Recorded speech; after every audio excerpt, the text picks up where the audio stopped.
Hey there all you honkies, blades, hoes and don't knows of YouTube.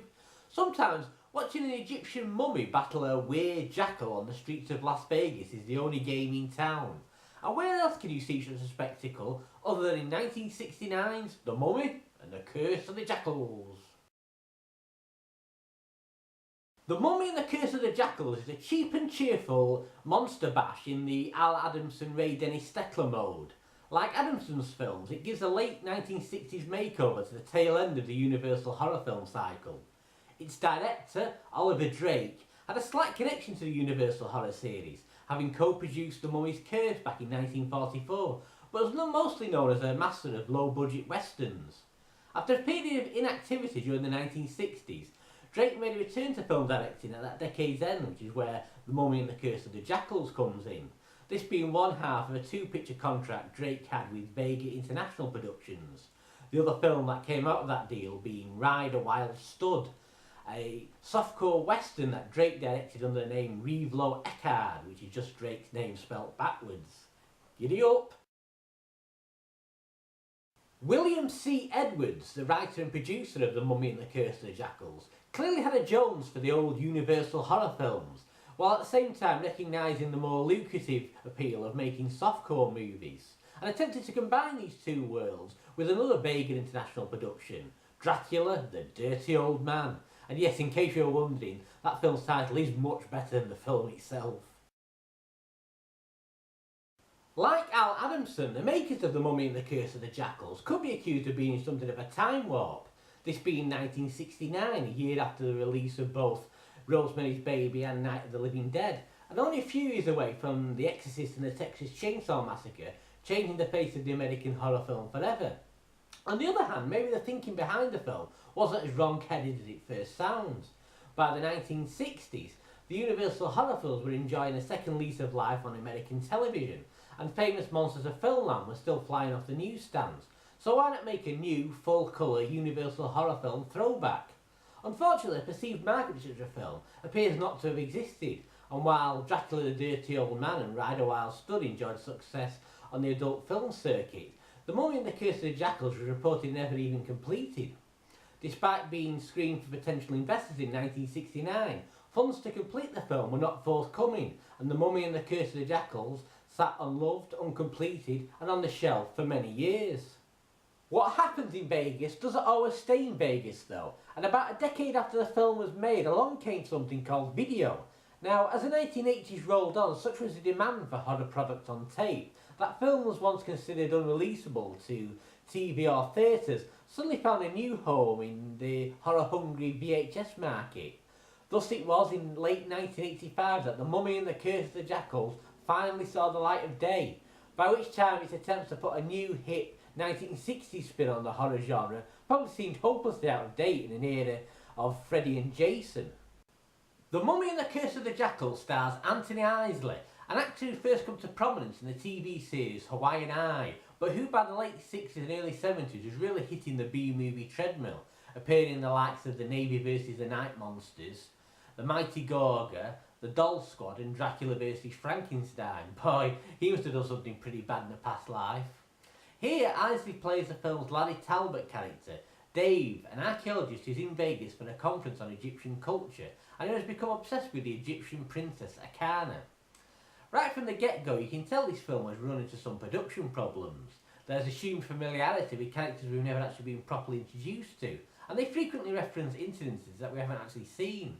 It's an experience akin to walking into a film half an hour into it, and having to pay close attention to the dialogue in order to piece together the parts of the film we've missed. So don't go expecting any upfront explanation as to how Dave has managed to acquire a pair of sarcophaguses containing the bodies of the Princess Akana and her mummy servant Sirak, a pair of sarcophaguses that Dave has proudly put on display in his living room, which makes for an interesting after-dinner conversation piece with his friends Bob and Donna. While you're busy playing detective and working out how all that came to be, we're also hearing about this Curse of the Jackals, which dictates that any man who spends the night alone with the body of the Princess Akana will transform not into a werewolf, but a were-jackal.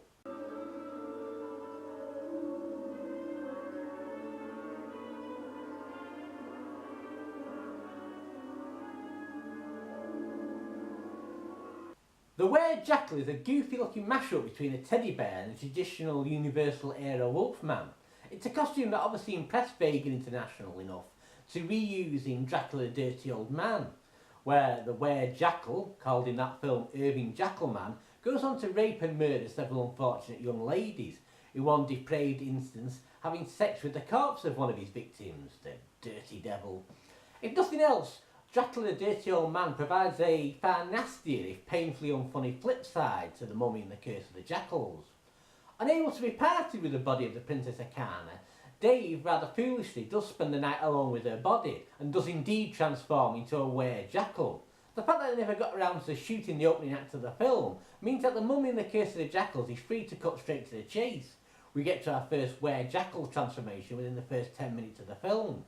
While this were-jackal is a more wholesome, family-friendly were-jackal than the wisecracking serial rapist were-jackal that we met in Dracula the Dirty Old Man, he still manages to kill a few cops, scare an old tramp, and generally run amok in Vegas.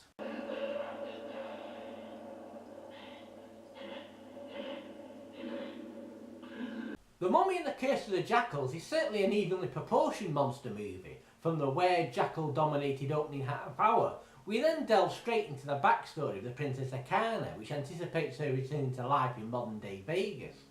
The narrative baton is then handed over to the mummy Sirac. He also returns from the grave and goes in search of his long lost love Akana, who is busy hitting the night spots of Vegas with Dave, where she passes herself off as Connie, a friend of his from way back east, to his other friends Bob and Donna. Vega International's intentions seem to have been to encourage film production in Las Vegas, as well as get local talent into film. This would explain the presence of Marlissa Pons, who plays the Princess Akana in the cast. Pons' real calling in life was as a belly dancer and later as a dance teacher, for which she enjoyed a 4-decade-long career with in Vegas.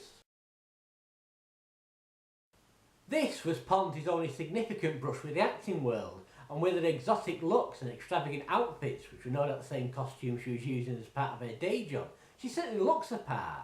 Still, you have to wonder why the film didn't think to include Pons' famous belly dancing talent into the film. A situation that is doubly confusing when you take into account that there are actual belly dancing sequences in this film, occurring when the mummy Sirac kills several belly dancers during his quest to find the Princess Akana.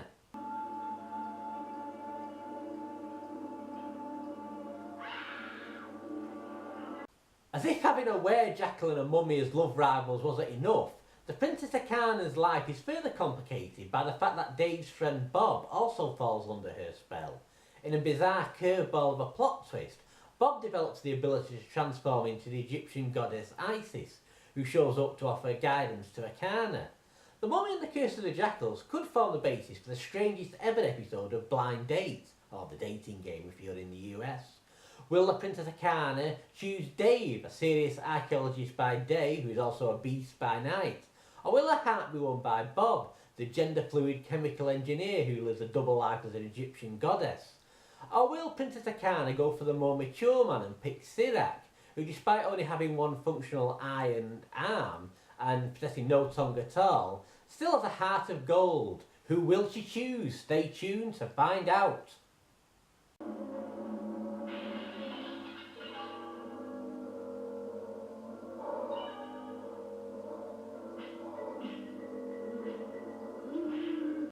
Of course, everything is building up to a battle between the were-jackal and the mummy, which partially plays out right there on Las Vegas Strip. It's unquestionably the film's highlight, if only for the utterly nonplussed attitude of the public.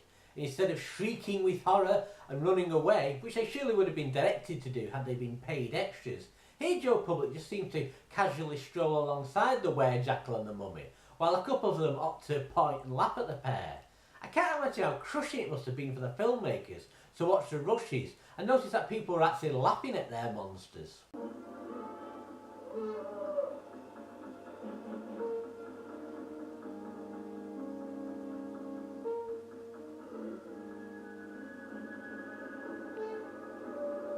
Given what we now know about 1960s Las Vegas and the mob, you can't help but wonder if the filmmakers had to grease the palms of the mafia in order to shoot this sequence, which takes a partial detour right into the heart of one of the casinos.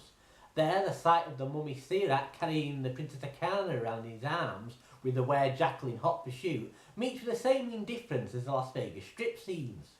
Did the filmmakers get the okay from the Mafia to shoot that, or did they have the balls to just go straight in there, cause a commotion, and then get out before anyone realised what was going on? Sadly, with pretty much everyone connected to this film now being deceased, we may never truly know how big their balls really were. What is certain is that no one connected to this film appears too happy that it eventually came out. This was in fact one of two films that came back to haunt Anthony Isley during the VHS era. Isley had also played the lead in The Tormentors, in which he infiltrates a neo-Nazi biker gang who are involved in a plot to assassinate a Christ-like hippie leader. The Tormentors was another film that sat on the shelf for many years before creeping out on video in the late 1980s. Isley later claimed that Oliver Drake was a little bit senile, a claim that's since been refuted by Drake's son, who cites the fact that his father went on to write books and give talks about his western career as evidence of his father's lucidity. In its patchy and uncompleted release date though, The Mummy and the Curse of the Jackals hasn't exactly helped in dispelling the urban myth that its director was senile. At the time, Vega International hyped The Mummy and the Curse of the Jackals as a good old-fashioned horror picture and a breakaway from the pseudo-intellectual spook picture. On those terms, it's hard to argue that The Mummy and the Curse of the Jackals wasn't successful. 50 years on, its makers can rest easy, knowing that nobody has ever mistaken their film for one of those pesky pseudo-intellectual spook pictures. As time capsule oddities go though, The Mummy and the Curse of the Jackals is certainly a colourful one, opening with a terrific surf rock theme tune that's guaranteed to get people up and dancing at any Halloween party. And it offers up what kids really love about horror films, namely monsters slugging it out till the filmmakers either run out of film or run out of money. The Mummy and the Curse of the Jackals is a very Las Vegas type of movie. Showbiz razzmatazz practically runs through its veins, with monsters, showgirls, belly dancers and B-movie veterans being rounded up and putting on a show for the masses. To end where I began, I ask again, where else can you see an Egyptian mummy battle a were-jackal on the streets of Las Vegas? The randy ghost of Irving Jackalman no doubt still haunts the Las Vegas Strip to this very day. As this is a horror film though, just remember, be careful you don't shit yourself.